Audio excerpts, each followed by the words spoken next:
Hey everybody. I'm gonna lighten things up just a little bit from that last story by talking to you about homelessness. I grew up in a small town, and so homelessness wasn't really an issue that I had to think about much until I went to college. And it became clear to me pretty quickly that pretty much on a daily basis, at least one homeless person would be asking me for money.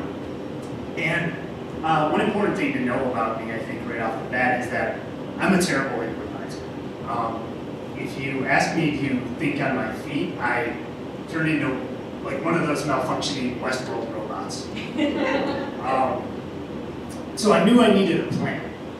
And I asked myself one question. I said, what can I really do about homelessness? Or I guess more accurately, I had to ask myself, what was I willing to do about homelessness?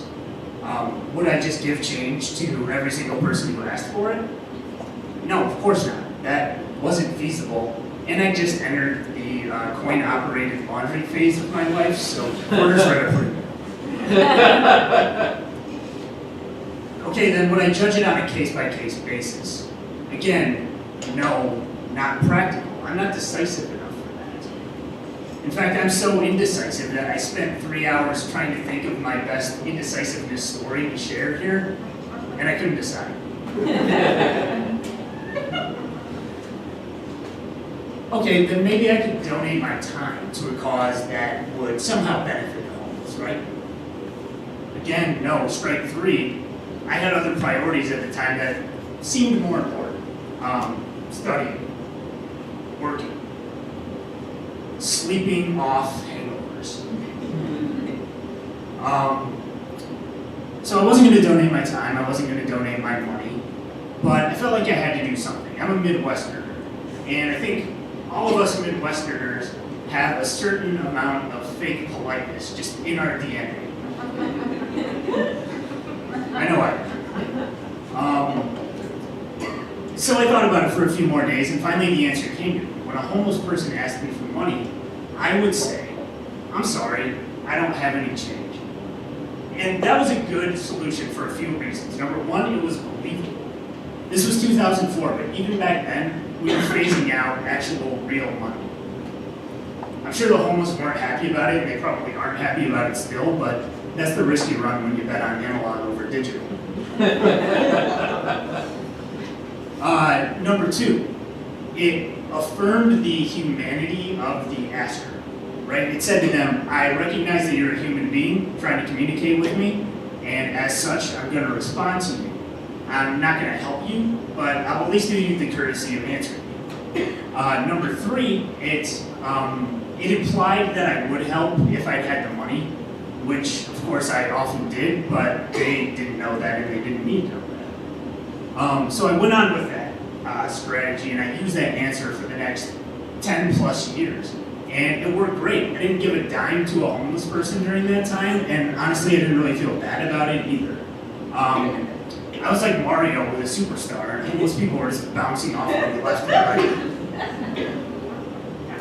Until one day last year, I was crossing the street with my friend, and I accidentally made eye contact with a homeless person. Not an ideal situation, but I didn't panic. I kept a cool head because I knew I had an ace up my sleeve. So we got over to the other side of the street, and I saw him open his mouth, and I heard him vocalize. And when he was done, I turned to him and I said, I'm sorry, I don't have any cash on me. I turned to leave, but I got a look at his face out of the corner of my eye, and something in his face just told me that the situation had not played out the way that I thought. This guy was angry, and he was going to tell me about it. So at the top of his lungs, he screamed, I didn't ask for money, you fucking yuppie. I asked if I could use your phone. Whoops. Now, we've established I'm a terrible improviser, so what did I do? I went back to the one line that I knew worked. Oh, I'm sorry. I don't have a phone either. And we just stood there, kind of locked in an awkward eye contact for too long. And eventually his eyes dropped down, and I followed him right to my left hand, which was holding my phone. that set him off. And my friend and I just turned and walked away, laughing at the encounter, but immediately I knew that despite his unique way of delivering his message, he was right and I was wrong. Not because I didn't lend him my phone, but because I've been using a solution that was flawed. It was predicated on me recognizing that a homeless person was speaking to me, but not actually listening to what they had to say. And that was a fatal flaw. It was kind of just like false empathy, right? It was my way of trying to make it look like I cared when, deep down, cutting through all the bullshit, no matter what I told myself, I really didn't care enough to take any kind of measurable action. It was kind of like tweeting sympathies to people affected by the California wildfires, and then walking outside and flicking a cigarette butt into a pile of leaves. So I took it as an opportunity to change and to fix what was broken. And I knew that I needed a new strategy for these encounters.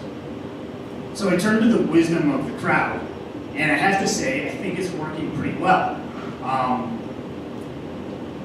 Because now I have a new strategy. And I'll tell you what it is. Now when a homeless person approaches me, I just ignore them. And I think it's working pretty well. Thanks, everybody.